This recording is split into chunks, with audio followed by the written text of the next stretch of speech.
Go ahead.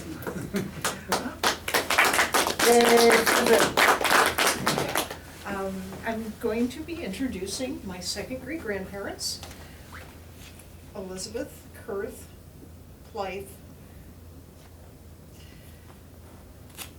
and there's another husband in there, Simon, and her final husband, Joe Simon.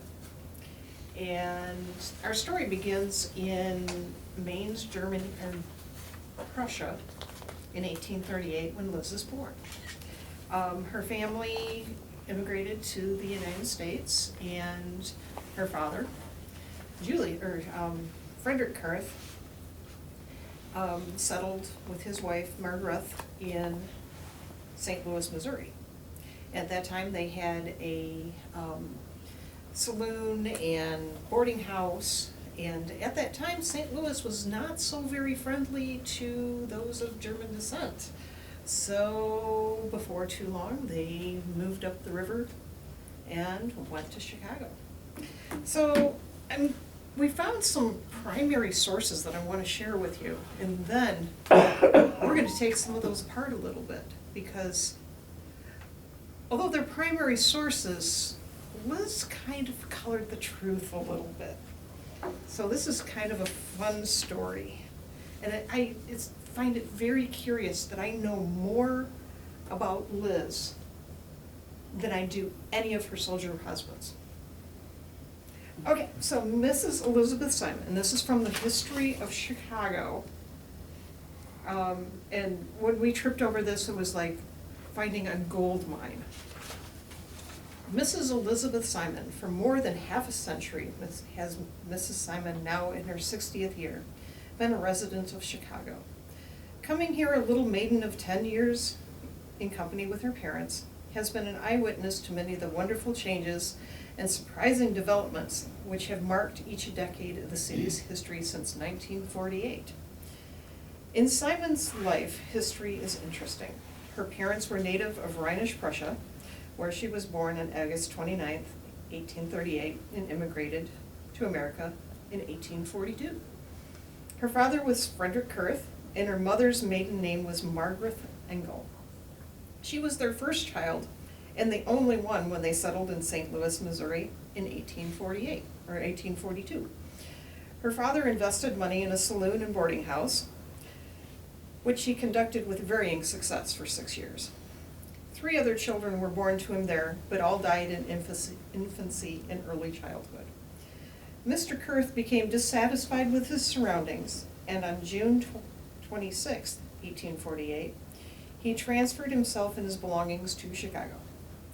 2 other children were born here, Julius and Frederick, the former becoming the wife of Herman Frecci.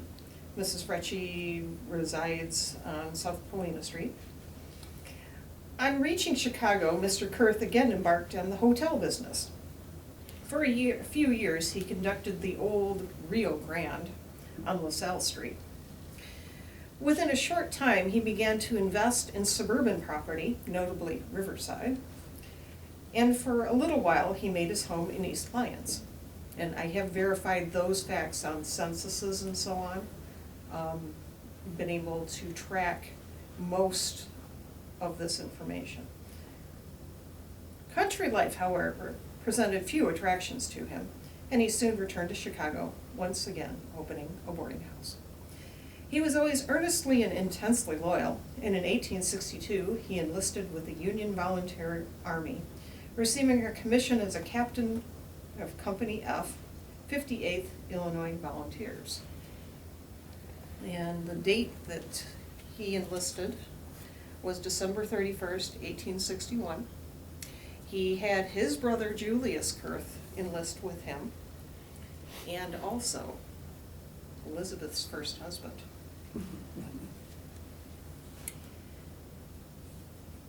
At Pittsburgh Landing, Kurth was captured, and for 8 months was a prisoner within the Confederate lines. The rigors of his confinement, added to the previous exposure in the field, undermined his health, and shortly after the surrender of Vicksburg, he was honorably discharged on the score of physical disability. He died in Chicago in August 27th, 1880, and Mrs. Simon's mother followed him to the grave April 19th, 1883. And now both sleep at Graceland. Okay, so now we have kind of covered Liz's parents. And what we know of Captain Kurth is that he went to Macon, Georgia. They were at Camp Oglethorpe. Julius died there. And family folklore said that he was buried into the wall. And I still have been unable to follow through and confirm or deny that family story. So, you know, there's still a few mysteries out there to solve. So Mrs. Simon's early training at school was rather desultory and imperfect, and was mainly acquired before coming to Chicago. At the age of 18, she married Louis Pfief, a young draughtsman of excellent promise. At the outbreak of the Civil War, her husband, like her father, was fired with patriotism, and Mr. Pfief responded to the first call for 90-day volunteers. Now, what I've been able to find out is that there was a date in, September of '61, but then they finally assigned him on the same December 31st of '61. Because when I had a wait what moment when I was looking, because I not only found a Louis Pfief with the 58th, which, you know, that I knew. And then on the database I was looking at, it came back and said 24th. I'm like, what? Because Joe was with the 24th. And it's like, wait a minute here. There must be two of them. And ours is the Louis W. Okay. So, not long after his term had expired, wait a minute. Yep, not long after his term has expired, he re-enlisted for the war, and on February 3rd, 1862, was commissioned as a second lieutenant in his father-in-law's company, which he assisted in recruiting. He was killed at Shiloh 2 months later, and his widow brought his body home for interment. Through her marriage to Lieutenant Pfief, she became the mother of 4 children, only 2 of whom are yet living: Louise, Mrs. Henry Jenneke of Chicago, and Wilhelmina, Mrs. E.C. Sutter of Ireton, Iowa. 3 years after the death of her first husband, she married Joseph Simon. Wait a minute, there's something missing here. We'll get back to it. And the date of their nuptials being December 4th, 1865. Mr. Simon was born in Alsace-Lorraine, and I think we're going to be okay. This is Joe's passport from his time between Gaymar and Colmar in Alsace. He never really considered himself to be French. He always kind of considered himself to be Prussian. But settled in Chicago in 1855. His trade was that of a baker, and that tracks. That he was a baker for all of those checkpoints along the way, from learning the trade in the old country all the way through. He too was a soldier in the Union Army during the war, serving gallantly as the private in Company G, 24th Illinois Volunteers, for 3 years. After being mustered out on August 6, 1864, he enlisted with the naval arm of the service and served therein until August 26, 1865, when he was honorably discharged and returned to Chicago. His death occurred on November 25th, 1889. The issue of Mrs. Simon's second marriage was his 2 sons and 1 daughter, Fred, Julius, and Josephine. The last was named for Frederick Weikart, a brass finisher, residing in Chicago. Notwithstanding the 60 years of an honorable and useful life which have passed over her head, Mrs. Simon is still hale of body and keen of intellect.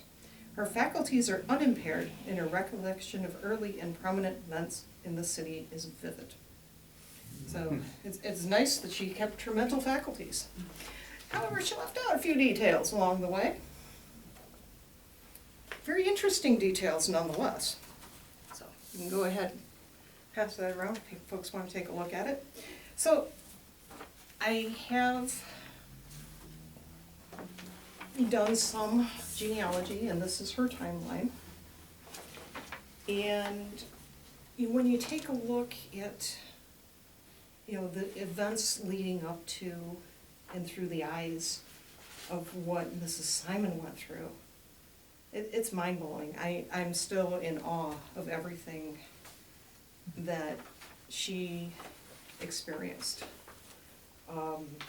We have that they came over from Hamburg to New York on the ship called the Francis.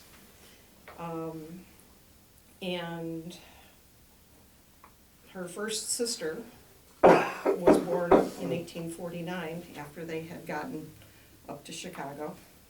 And then her brother Frederick in 1853. She was 15 years old at the time. So it was almost like having little ones run around.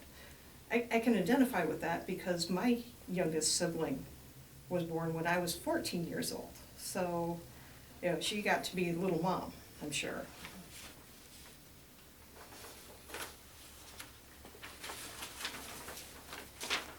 So when she turned 17 years old, which is a little contrary to that document that we found there, she marries Louis Pfief, and that was in 1855, and they were in Cook County, Chicago. And her daughter, Louise Katharina, was born about a year later, September 7th, 1856. And then, before too long, another daughter comes along. Minette, was born in 1857, but she only survived for 11 months.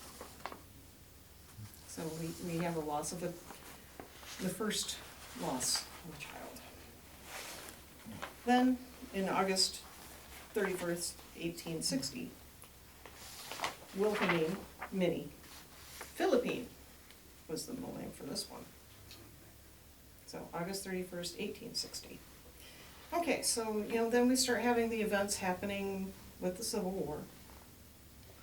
And the fever of enlistment, her dad, her uncle, her husband, all go sign up at the same time. So back at home, we've got Mom, Margaret, Kurth, and now her brother and sister and Elizabeth, and 2 daughters. Okay, so the husband must have had quite a send-off because when they all depart in the gentlemen report to Camp Douglas in February of '62. In the 58th Illinois,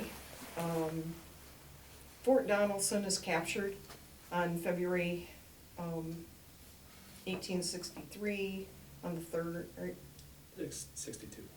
yeah, okay. I can't read my own writing here. And then they head down to Shiloh, more in Savannah and Pittsburgh Landing. Well, this is where we lose Julius to capture. We lose Captain Kurth to capture. And Mr. Pfief dies. Lieutenant Pfief, killed at the Battle of Shiloh, was buried at Chicago a few days ago. In speaking of the funeral, the Times of that city remarks, quote, "A beautiful and touching incident is connected with the manner in which Mrs. Pfief was enabled to discover the place where her husband had been buried upon the battlefield. She visited the field armed with the pass from General Halleck, but no one could possibly inform her of the place where he had been buried, as such a large number, both friend or foe, had been interred upon the same ground. She remained about half a day and was giving up in despair when she spied at the distance of nearly half a mile a large dog coming rapidly toward her, which she immediately recognized as the same as which had accompanied her husband to war. He approached with the most intense manifestations of joy, immediately indicated to her, as well as he was able, his desire that she should follow him. She did so and led the way to a distant part of the field and stopped before a single grave. She caused it to be opened and there found the body of her dead husband. It appeared from a statement of some of the soldiers at the time that Lieutenant Pfief fell, that this dog was by his side and remained there licking his wounds until he was taken from the field and buried. He then took his station by the grave, and nothing could induce him to abandon it but for a sufficient length of time each day to satisfy his hunger until by some means he was made aware of the presence of his mistress. Thus he had watched for 12 days by the grave of his slain master, and this is certainly one of the most wonderful instances of canine sagacity on record. When the body was being conveyed to the city, this wonderful animal took up his position by the box containing his remains, and no persuasions could induce him to leave it until his arrival here."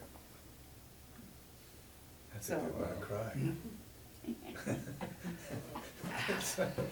When I went down to Shiloh for a 150th, I think it was, I knew about this story.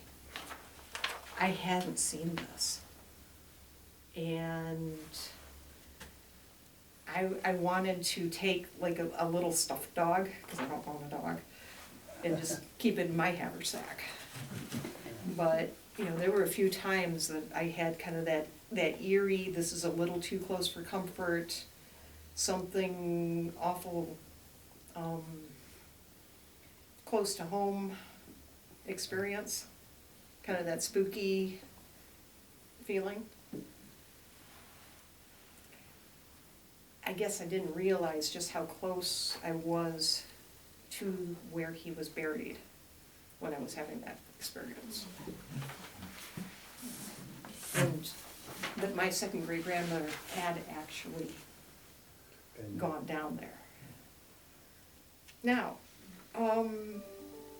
the other piece of information is that, you know, what's going on back home is that she's got to get new guardians for her children. Her husband's dead. She doesn't have the right to be guardian of her very own children. So George Miller, who was one of the tenants of her father's boarding house way back in Missouri, is now the guardian of her children. They had applied for pensions so that they could, and he was listed on those pension files.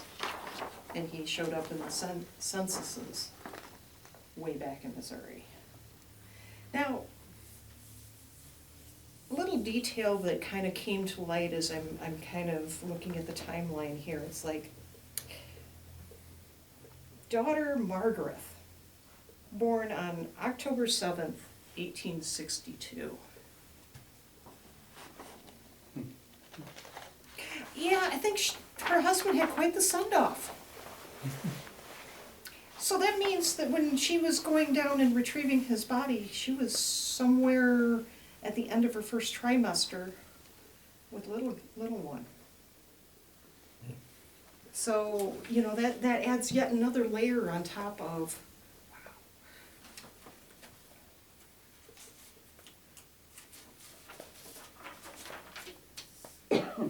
But 2 months later, she loses Margaret.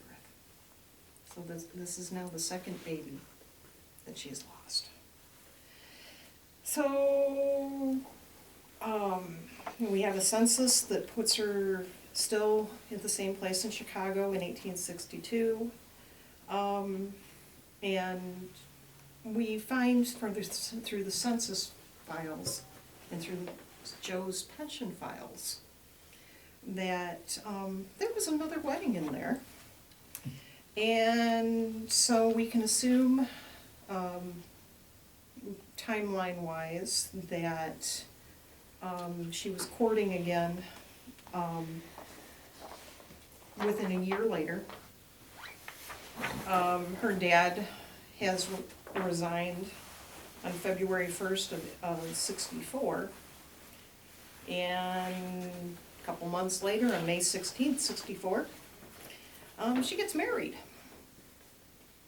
Okay, and she has a son born in August. We're kind of looking at this, and I'm thinking maybe Dad had to paint that gun white. John P. Molitor. And then we get looking at the pension files, and the guy is asking, or who's taking down the information, why did you think that she was free to marry you, Joe? Well, she was abandoned, and we think he went off to Europe. Oh, really? Got to look into some census information. There were no less than 3 John Molitors in the vicinity. I'm thinking she may have been having a dalliance with a married man, because there were other families with John P. Molitors. So,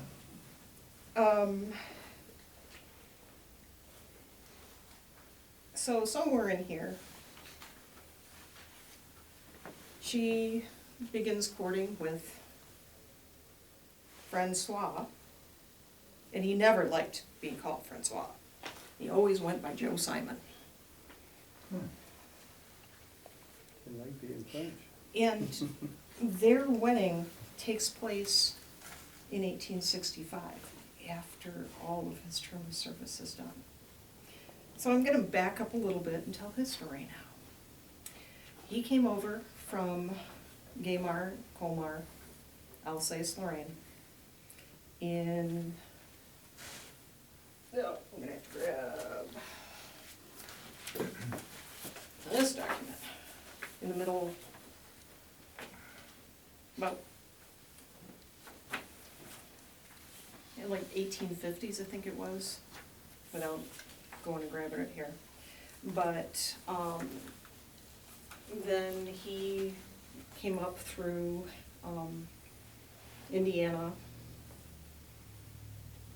and we find him in a census prior to the war, and he was working as a farm hand.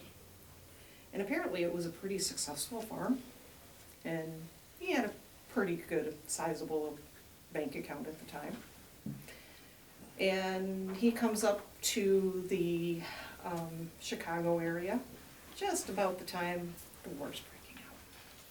So he signs up and enlists and gets inducted into the 24th Illinois Company G. Now, some of the things that they were engaged in: Chattanooga, Stones River, Hoover Gap, Chickamauga. So when this all got started, we had a pipe and a little bit of a story. We had, you want to take that around? Sure. The musket and a little bit of a story. And my dad piped up to my first husband and said, "I'll bet you couldn't find any more information on this guy." Oh, really? Well, this is what we started with. Enlisted as a private in Company G, 24th Regiment, Illinois, volunteer infantry on June 13th, 1861, and was discharged thereon as a corporal on the 6th of August, 1864, by reason of expiration of term of service. He was with the regiment from first to last and took part in the following battles: Perryville, Pea Ridge, Stone River, Shelbyville, Toloma, Chickamauga, Kennesaw Mountain, and other engagements and skirmishes in which his regiment, best known as the Old Hector Regiment, participated. He also enlisted in the United States Navy on the first day of December 1864 and served as an ordinary seaman on the USS St. Clair and was discharged there on August 26th, 1865 by reason of close of the war. We've been able to verify all of that. We've got his pension record. And the story that goes with the pipe is that at the Battle of Chickamauga, Joseph saved a neighbor who lost a leg. Joseph dragged his friend from the battlefield to the first aid tent. Joseph's friend made a recovery, and as a gesture of thanks, he carved a smoking pipe out of briarwood with the name and battle and Joseph's name on it. So, and we know that after that Joe was a smoker not only because of the pipe, but in the censuses he worked in tobacco shops. And the reason that he switched from the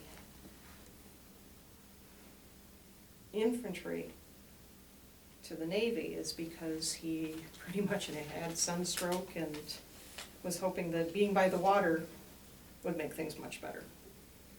But you didn't give up smoking, so. Common knowledge. Sounds good. So the knowledge, 250, or Yeah, you're in a boat, you can go and die. 160 years ago, yeah. So I got the chance to go to Chickamauga, and I tracked down some of the monuments for the 24th Illinois, and I was a blubbering idiot. I was FaceTiming David on the back, and I bust up in absolute tears, and I was bawling my head off when I found this. And as she's crying out, over the phone, she's getting me to start to cry too here at home. And I'm like, okay, we gotta stop. So Starkweather's brigade, and I was so unprepared and hadn't done way enough research getting into this, but Baird's division, Thomas's Corps, Brigadier General John C. Starkweather. And so in this area where they're saying that the 24th was, the brigade was formed on this ground at 3 a.m. September 20th in 2 lines, with 2 guns in the center of each line, and 2 on the left and the front of the salient, all protected by logs. Scribner's brigade was on the left, and Dodge's brigade of Johnson's division on its right. The latter was early sent to the left of Baird's line. The engagement was severe and on its front from about 10 till 1 o'clock. Upon every advance of the Confederate line, it suffered heavily from the enfilade fire. Fire, it's broken up, so across the line here, of the 2 guns in the salient. The brigade held its lines until the order to withdraw sometime before sundown. At this moment, it was heavily attacked and suffered much loss in the crossing the Kelly Field. After gaining the forest west of Lafayette Road, it proceeded with the army to Rossville. Loss in the battle: killed 65, wounded 285, which would have included the man that carved that pipe. Captured or missing 256, total 606. And yes, they have a big stone monument and it's gorgeous, and it was one of those, Joe was right here moments. So on the pension file that we found for Joe. And one lesson I learned in the genealogies, don't just ask for that service record, ask for the entire pension file, because the service record will be in that pension file. And you're gonna find little details, they'll tell the government that they're not gonna tell the general public. You know, think about, you know, our modern social media, and, you know, what are you going to tell a reporter that, you know, doing the math and, yeah. So when you look up the genealogy, the son that I am guessing probably was conceived from Mr. Molitor, Joe Simon adopts him, and they give that child Joe's last name. And that would have been Frederick Joseph, born on October 20th, 1866. Or, excuse me, Louis J. Simon. And then Joe, Frederick Joseph, that's her first son with Joe. So they name him after her father and then her husband. And then Julius Fritz is the next. And he was born in November 5th, 1867. And then finally, Josephine Magdalene, who is my great-grandmother, on August 1872. And it's at this point we start seeing that first generation pass, because her father passes away in 1880 in August, and she loses her mother in 1883. I'm not exactly sure the exact date, but the Chicago fire was part of the reason that Joe became completely disabled. In his final pension application, they sought to increase his payment, and we don't have evidence that that ever happened. But it was because of the Chicago fire, his term of service, that he was completely disabled. And I'd love to go back and take a look at the, like, Google map, the locations for the censuses, to find out where they were in relation to where the fire was, because I would find that very interesting. But, you know, we know that, you know, Liz worked in the boarding house. She probably helped out in the kitchen. She worked in the tobacco shop, raised the family, and just very, very interesting people. And the fact that we know so much about a very short span of time about her, and a lot more so personally, that's what strikes me as being so very interesting. Questions? I got lots of sources here. Where did you find all this stuff, on the internet, or? Some of it, our research really started before a lot of resources were available on the internet.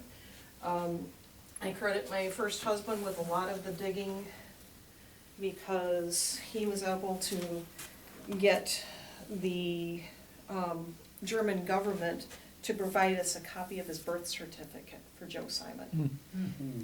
He tracked everything that he could for Joe, because we have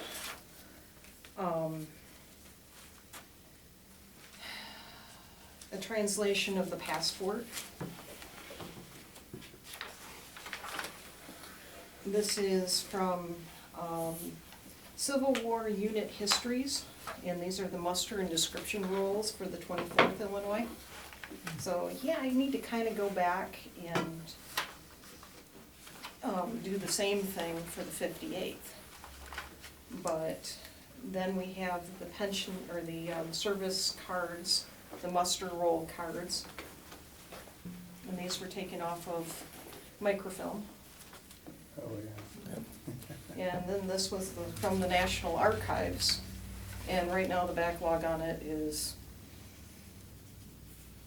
I looked to see, and we're in the hundreds of thousands behind, and I'm thinking, yeah, if we went to go get the whole file again, it's gonna take decades. So this was the record of Joe Simon, which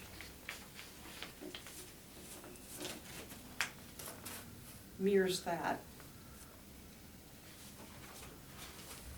But that's what was in his pension file, or his service file. This was one of the copies of the censuses. And more census. And unfortunately, we had a census, I believe it, unless it's the 1880 census, correct me if I'm wrong, that got burned. So we are kind of short on some of that information. An index to the Roll of Honor in Cook County, and his name is on this. And after the war, he served with the GAR, and because we've got the markings. And the badge. Mm-hmm. And you could probably tell me way more about that than I know. But when you take a look at my father side by side, but with Joe, and it's like, you know, the family resemblance is uncanny. Yeah. It's like it's his long lost twin brother. It's weird. It's like, you know, just So he was in Illinois, 23rd? 24th.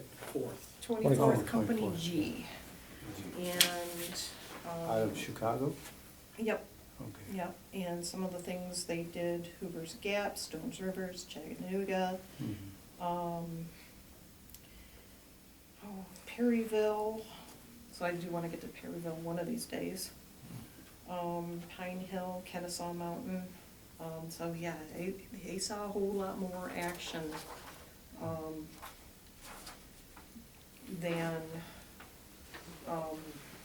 my family members did in the 58th. Because, by the time that Captain Kurth tapped out, he was, what did we say? When he retired, 64, February 1st, 64. Yeah. So prior to that, it was the capture of Fort Donelson, Battle of Shiloh, where he was captured, advance and siege on Corinth, Mississippi, Battle of Corinth, and that would have been really about the last action, because he was ordered to Vicksburg, and then I put a hash mark in January 21st, and then he's out by February 1st. And so, and the whole family group, with the exception of Julius, are in Graceland Cemetery, Chicago, Cook County, Illinois. And I've been to their cemetery, I've been there. Their headstones are so far worn you cannot read them. It's only by taking the map and saying, okay, that's a stone, that's so-and-so. And we, in the course of our research, applied for and obtained one of the markers for Joe. So in front of his stone, we now have the brass plaque, and it is mounted on a concrete block. Cool. So, Has it been properly dedicated? to the best of my knowledge, no, unless somebody all of a sudden tripped over it and said, oh, has this thing been dedicated? I would have no idea. Sounds like a hint, doesn't it?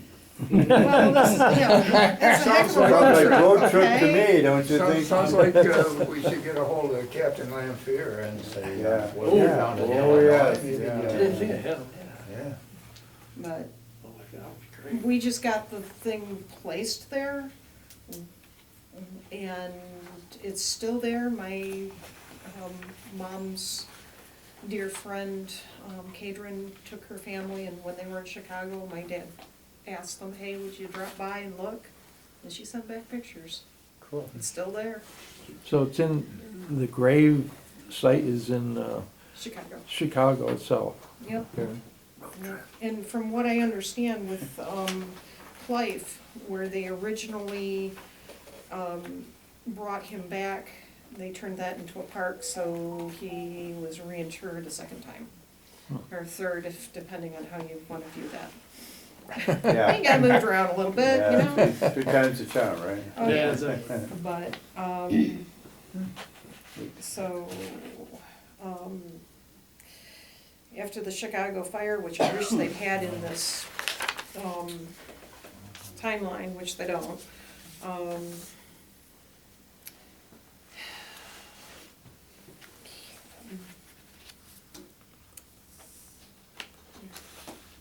Joseph dies, at the age of 55. And that was in 1889. And then Elizabeth, 1902. So she got to see the very dawn of the 20th century. And heard about the airplane. 1902. Three was an airplane. So, but, yep, the majority of her family is right there with her. And I can see it at the pearly grays. I get to meet her, shake her hand, you lied! But, you know, It's my story, I'm sticking No. to it. It was just an omission. yeah. Poetic Left out a few license. details, you know, gotta tell the government though, yeah, Poetic license. Mhm. but, Curiosity's sake on my own Sure, part, this is sure. a little bit off canter. What's the address of the cemetery? I had it pulled up yesterday, and they had Graceland Cemetery. I was going through findagrave.com, and then got to their actual website. They've got a list of, all of the grave sites and kind of marked, so you can search the person and it'll say, right there. Well, the reason I'm asking is to be honest with you, is when I was in college, I went to Indiana University, and my roommate, his dad was an alderman in Chicago. Okay. And he asked what I was doing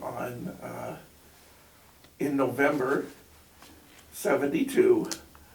Would I like to go up to Chicago for election day? I said, wait a minute, I live in Northwest Indiana. Oh, you were telling us this story. No That's- problem. Yeah. You know, this is Chicago, vote early, vote often. And they actually, in '76, when this whole brouhaha came about, there was a cemetery on Irving Park Road. And they said that 1,500 people there had voted faithfully in elections from like the 1880s on. And they didn't know at the time it was a cemetery. Well, the feds pulled in there, and all of a sudden they had this list. And they started walking up and down the row saying, yeah, this guy died in 1882 and he voted in all these elections. So I was just curious if it was Okay, you get it, look, Yep. I know that it's on Clark by, Street. Okay, and it's by a railroad, I remember that much, but it's been. by the L, yeah. It's easily been close to Mm-hmm. 25 years since I've been down there, Yep, so but that's, I've never That's gotten the to see cemetery? that marker that we It's placed close. in person. So, one of these days I Well, do maybe need to Joe get Blow. back I could see there. why there would be so many people voting. yeah, they don't move. They don't move, they can find them Yeah. easy. It's the same address for the last, Because this guy actually said to me, you know, well, you go over here and you're John Jackson, and over here, you're Bob Smith. Yep. You know, what do you want? And I said jokingly, I'd like boxing tickets for opening day at Wrigley Field. And the following year, as we were getting ready to go on spring break, I got this letter, and there were 2 boxing tickets opening day at Wrigley Field. So that's why I was curious. Yep. Good job, I like Well, that. and my Good first old husband wrote a book about Joe Simon. It's called Ordinary Men, Extraordinary Times, Account of the Life of Joseph Simon. And this chronicles his life from Gaymar, Colmar, all the way through his service, both in the 24th and on the St. Clair. And then his life with Elizabeth in Hamlet Life. Real nice. Is that in a library somewhere? I think he had it copyrighted, but I think there's been a copy submitted, at least back in the day we were talking about it, to the Library of Congress, or, Archives. yeah. So, And- but, And you are descended from one of Um, Liz's children. yes, I am Like the the last second one? great-granddaughter of Liz and Joe, their daughter Josephine, her daughter Minette, her only son Raymond, first daughter Susan. And I'm the only crazy one of the clan, so it really has great interest in all of these. And, yeah, one of the neat things when my dad finally allowed us to have access to these. Apparently about 70 years ago, oh, sorry, it is, it's not heavy. loaded. 10 pounds. Sorry about that. It's small. We checked, we ran a ramrod down it, it's all good. About 70 years ago, my grandparents took this to a gunsmith. Oh boy. Apparently it totally got disassembled. The mainspring is not functional. And this piece right here was back here. So that kind of left me with a few more questions than answers, and I'm like, any gunsmith worth their salt would not have done that, because that should be up here. So, When we took the lock off and I went to go inspect the mainspring and everything else, we got it off, we looked through it, there's nothing we could really do. We'd have to take a gunsmith or one of our other reenactment professors knows a little bit more than I do. We were going to put it back in, the one screw on the back of the plate had broken. so I have replaced one screw. So we have a reproduction screw there. And What, I did keep the original one. what When I I'm realized it was not catching and turning and continuing to turn, I'm like, okay, we have an issue here. What I'm thinking is one of the gunsmiths, who again, probably didn't know what they were doing, put it back in, probably had, yeah, they flipped it, but they put the screw on in such a way that they either caused a hairline fracture or something like that and broke it. And then Yeah. we just finished it when we took it off a few weeks ago. Is that Right. Springfield? This Yep, is a 63 Springfield. 63. Which model? 61 or 63? 61. 63, 63 probably a Model B. yeah, I was thinking Model B. Yeah, Model A had a So- spring-loaded bands on them. Yes, They didn't work out, so then they put the standard band back on it. yeah. They call it a Model B. Yep. So we still have some questions about what Joe may have actually been issued, because if he, where did I put that document? You looking for this one? Yep. Nope, I never put the date in there. Oh, Which one are you looking for? We have the date that he actually, it was enlistment, Oh, June 13th, 1861, and he's carrying a 63.